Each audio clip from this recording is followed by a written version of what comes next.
பரணி தீபமாய் தரணியில் ஒளிரும் பரமேஸ்வரனே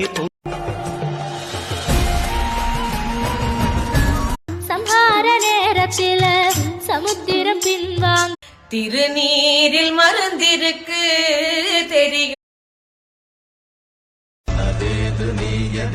நடுவில் நின்றதேதடா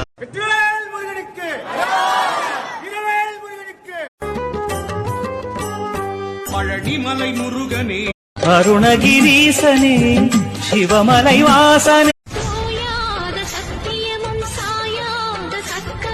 உச்சிமலை மேலே முருகா உன்னடி நம்பி வந்த